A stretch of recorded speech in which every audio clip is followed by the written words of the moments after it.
quite a lot about what it means for patients to be empowered to get access to their own healthcare data.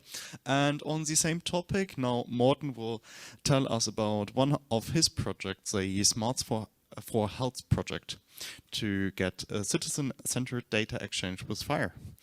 And with that, I hand it over to you, Morten.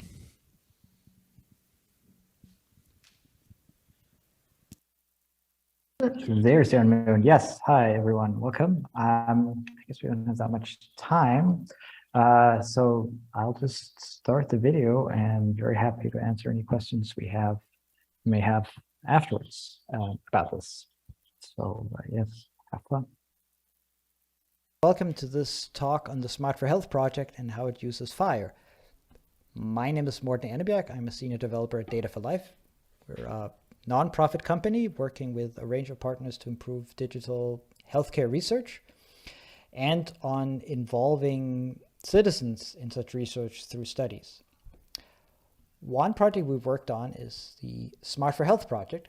It's an EU-wide project that aims to build a prototypical system for exchanging healthcare data across borders and puts a very strong focus on the citizen as opposed to healthcare providers. It involves 18 partners from 8 countries, partners coming from academia and from industry, so covering quite a lot of interoperability ground. Funded by the EU, there's more information on this website. The Smart4Health project aims to provide a range of different functionalities to the users. So it starts with just being able to obtain your health data in a digital form at all, or being able to upload data you have yourself in a digital form. It provides a way to store and manage the health data in a secure form and allows citizens to share the data, for instance, with healthcare providers. If they're traveling, for instance, they can share it with other doctors or with family members. And they can also donate any data they've collected for research, so have it anonymized and used for research projects, enabling thereby new insights into health, and those insights in the end can come back and then inform the citizens and help them lead more healthy lives. Technically, if you look at what we from Data4Life have been involved in, the core part is really the Citizen Health Data Platform, or CHDP, that's the blue box here, which is where the data comes together. Now, the data itself can be ingested from healthcare providers like hospitals. It can also come from the citizens. Once it's in there, it could be accessed by the citizen in a number of different ways. So there's a user portal, which is a web app we wrote for viewing data and also adding new data. Various partners have worked on native apps that interact with the platform. And there's also a data donation app that allows you to take data that you've stored, anonymize it, and donate it for research. Now, I said we put a lot of effort on, or a lot of focus on the citizens, so that also means really giving them technical control. And we do that very explicitly by using an end-to-end encryption approach. That is to say, all the data that is stored on CHDP is encrypted, and the keys are only ever present on the client. That is to say, it's technically impossible for us, as the ones who run the platform, to decrypt the data. We also restrict the ingestion pipeline so that they can only write data in, so there's no way you can write data out from an ingestion pipeline. That, of course, provides us with a number of interesting technical challenges in terms of how we deal with FHIR data. So what we're pushing back and forth at the end of the day are FHIR resources, but they're always encrypted on the platform. So that right away means that we can't have a standard FHIR REST API because by design, the server is blind, if you will. So instead we use SDKs that we design. They take care of the encryption and decryption on the client. They have access, key access, and they do the communication with the platform.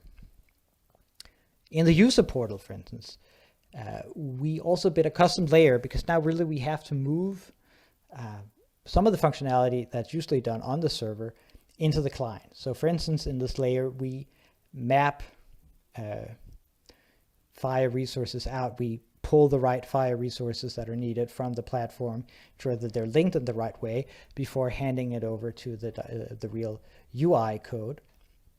We also do validation within the SDKs. That's using JSON schema at the moment.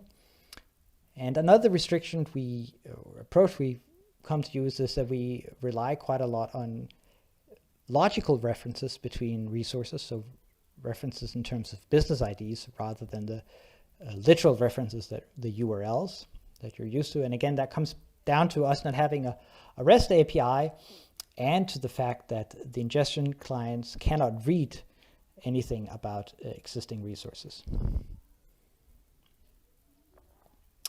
At the end of the day, however, what we are exchanging and what the clients see, well, it's FHIR resources. So structuring those resources, having standards for what they should look like, is a core part of the Smart4Health project. We have our own implementation guide. It's available online. You can go have a look at it. There's a link here.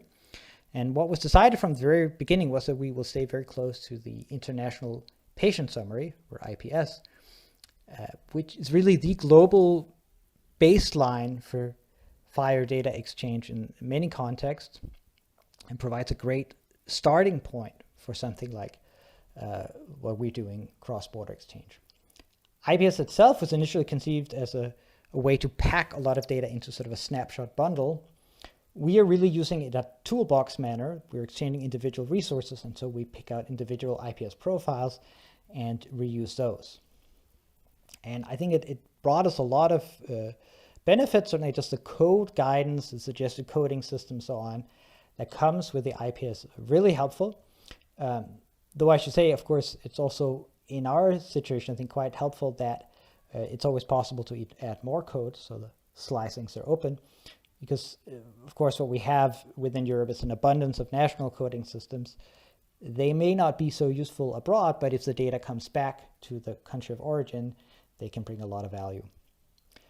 In some cases, we could use IPS profiles directly. That was the case with something like medication. In some cases, we had to do small tweaks, and it turned out we actually have to tweak it in ways that require us to lift some restrictions in IPS. So we actually we couldn't reprofile the IPS. We had to build parallel profiles. And these were things like, for instance, IPS requires, if they're a reference to patient, they have to be literal, which makes sense inside a bundle. But in our case, where we often typically just have business IDs, that won't work. And then there are things like observation status being fixed to final, for instance. Again, that doesn't make sense in a case like ours, where we're dynamically exchanging data. Another case where we went further is in providing our own profile for provenance, which is something that we needed to really track where the data has come from. That's quite crucial in a platform like ours, where some data comes directly from the patients that they scan and so on, and some patient comes from hospital and so on, and it's important for other users to be able to understand where did this data come from. There were definitely cases where we had to go well beyond the IPS, and one case was back pain treatment information. So the treatment and prevention of back pain is one focused use case of Smart4Health. And it's a case where really we need to understand sort of a temporal sequence of events, a series of encounters with particular data attached to it, forming a course of treatment. And for that, we built our own encounter and document reference profiles. We also added questionnaires. And in doing that, we looked quite a lot at the Trillium 2 implementation guide. It's very closely related to IPS, but they actually went beyond IPS in also looking at encounter document reference. So we try to align with that. And having that in place, we can then build up the structure you see on the left of different encounters, forming a course of treatment and with particular pieces of data attached to it. What you see on the right is how this looks like in the user portal web app. So we can really lay out this whole structure, and the patient can understand what happened when. What you see here, for instance, are answers to particular questionnaires for one training session. These are sort of the core facts about how we used FHIR artifacts and structured them. But one really interesting part of the Smart4Health project and its focus on the citizen is really that it forces us to think a lot about the challenge of really bringing FHIR data all the way to the end users including non-medical users. So we can think of it, I think, as a bit of sort of an onion, where as we go out, we come closer and closer to the interface with the user. So at the corner, we have this sort of bread and butter FHIR world of exchanging data between servers, having semantic and syntactic interoperability so that each system can understand what they got, they can read it, they can put it in the right place. Moving out from that, as we approach the users, we have to unpack the data and bring it onto a screen. And they may be very different screens. It could be a mobile phone, it could be a big screen. So this brings a different set of challenges, right? Can I really display this nicely structured information that I have? Can I really bring it onto the screen? And further out, there's somebody looking at that screen, and their main question is, do I understand what I'm seeing? Do I take away the right information? There can be very different people. So at one end of the conversation, we may have a Spanish doctor. At the other end, we may have a German layperson, and we somehow have to be the bridge between those two brains, if you will. And at each of these levels of the onions, there are different challenges and differences that we have to face. So we know from the core of the onion, that's sort of the standard FHIR world. At the client level, this question of working across different platforms, being able to order and really visualize different elements of data. As we go out towards the users, there's also a question about language, differences in backgrounds between doctors and patients, for instance, and about maybe just people being ill or healthy, which can make them react very differently to data. So that was quite abstract. So let me try to sort of illustrate that with a concrete example from our user portal app. And the example I bring here is that of medication instructions. So instructions for a patient or other healthcare providers on how to take a particular medication. So very important, very typical use case, really. At the level of servers talking together, well, there IPS already provides a lot of background. We worked on that. We used the medication statement resources to structure the information. Coming up to the client then and trying to unpack this information, you realize that the medication statement resource is very complicated. It has many different structured elements at different levels. It has free text that can appear at different levels. Just a timing data type, which explains how often something has to be taken, is in itself extremely complex. It's so complex that it's very hard to fit into a UI. Even if we somehow manage to bring some part of that into the UI, this information is quite difficult to understand for a typical user. So I think maybe it's a slight paradox here that if we have structured data in FHIR, it's language independent, so it travels really well. But once it arrives at its destination, it can be very difficult to unpack into something that's as easy to understand as a sentence spoken by your doctor. Namely, this is how you take the medication. But that's a challenge we really face, right? We want to be able to have the Spanish doctor type in instructions, and then the German user later in a different country should be able to read this and understand it. To deal with that, I think we realized we really have to focus very clearly on the bits that we know for a fact we can do well, that we can visualize correctly and understandably. We also have to support the users along the way in reading this information, and we have to be very transparent about what we can and cannot do. So if we look here on the right, the screenshot of one example of medication instructions, what you see is you recognize that there are elements from the structured FHIR data. So at the top, there are things extracted from medication. And in the middle, we have things from medication statement. In particular, we have dosage data, and that we presented in a table, which works quite well for many of the sort of standard things along the lines of take 3 pills twice a day. Nonetheless, even a format like this, which involves giving time intervals and frequencies, does not really come naturally to most users. So we embedded help directly in the screen. The users here can open a guide that explains how do you read this table so they can form the sentence in their head of what this really means. And at the bottom, we kind of explicitly said these are the elements that we do not cover, and should be clear that not every possible thing that we can get as a FHIR resource can be visualized in this format. That was basically what I wanted to say. I'm really grateful to a lot of my colleagues for discussions, also my designer, UX, technical writing colleagues. We, of course, had a lot of exchanges with Smart4Health partners, and the FHIR community, as always, was extremely helpful, and particularly the IPS crowd cleared up a lot of stuff for me. If you want to talk to me, I am at the DevDays, but at the Berlin satellite events. So if you're not there, you can also get in touch over the Hoover app or in the Zulip community chat. Thank you very much.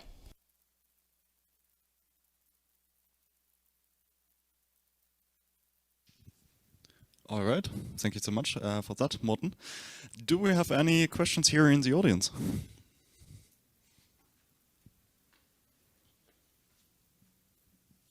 Hello. Talking about getting access to the patient data, is there a kind of pre-authorization in the case of an emergency and the patient is not able to speak?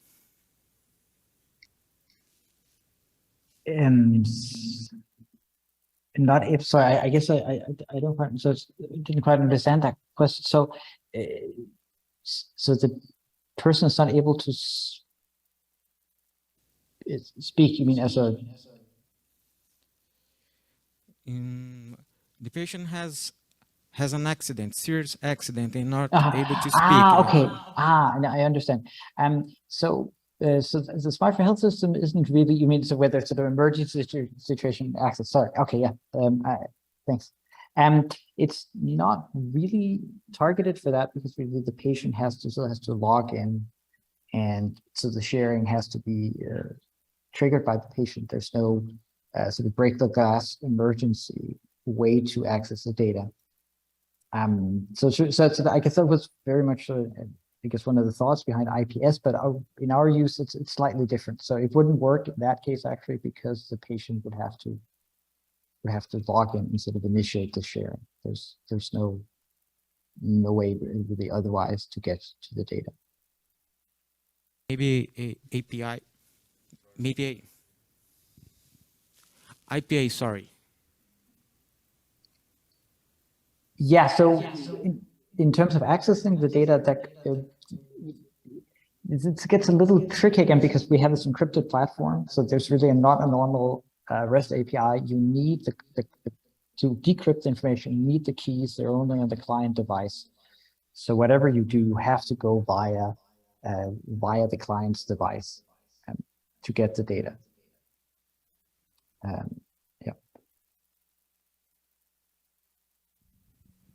We would have time for one more question. Anyone else? I do not see any questions here in the Q&A section in Hoover. Yep.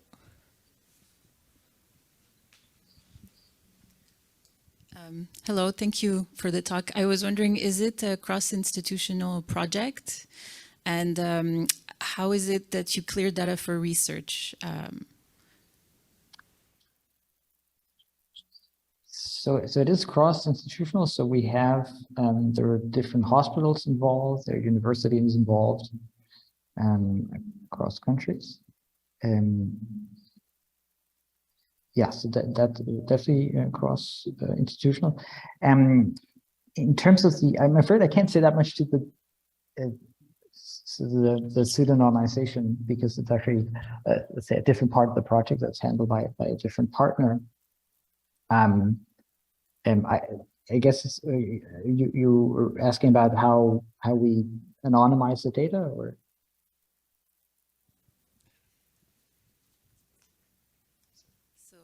So I wanted to know if it's cross-institutional, if you had challenges to access the data from the different institutions, if there was any limitations that you encountered doing that. And then, yes, de-anonymization for research data, but also a patient can change his mind and decide that he doesn't want to participate in research. That's one of the things that we have to face sometimes in research. So is that handled? How is it handled? Okay, thanks. Yeah, so I think first of all, the second question, I think I can't really give a proper answer to that because it's sort of outside my area, and it's the flow into the research was done by different companies. I'm afraid I can't really speak to that. Though, yes, I mean, it's definitely something we talked about, and there is some consent handling, but I'm afraid I don't know the details of it. As for the challenges, so again, this is really just sort of the idea was just sort of a pilot. So it's really, first of all, the exchange is really is limited to the